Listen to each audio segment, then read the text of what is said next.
Back when I was in high school, Julia Child had come through town for a fundraiser that Julia was doing for Planned Parenthood at the Rhode Island School of Design. I was there to wash dishes. She was rehearsing, and I heard the music.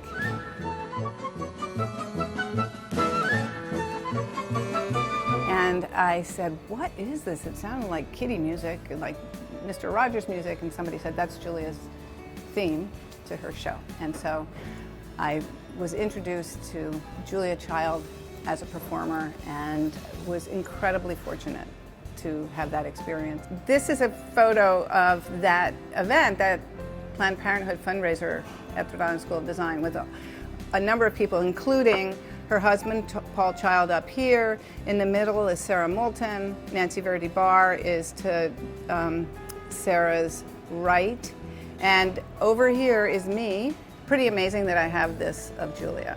When I ultimately did come to Boston and was working in a restaurant, she kept track of me and she invited me for lunch a couple of times just to kind of check in to see how I was doing.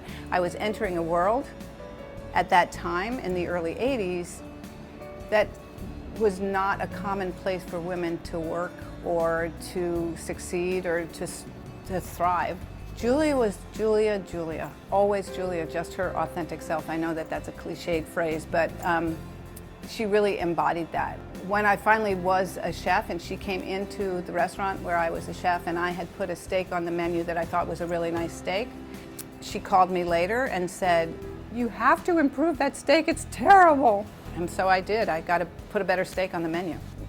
There's a question that is asked often. Why are there so many women chefs in Boston? You know, there are other cities where there aren't as many women chefs or aren't as many well-known women chefs. And I believe, this is anecdotal, this is my belief, but I do believe that it had a great deal to do with Julia, that we could all see her. And she wasn't young. I mean, she started her career, her professional cooking career in her early 50s, right? Late 40s, early 50s. So imagine as a 25-year-old seeing a person like that, yeah, I could do that. She was generous and she gave, and it's inside of all of us. And people who do that live forever.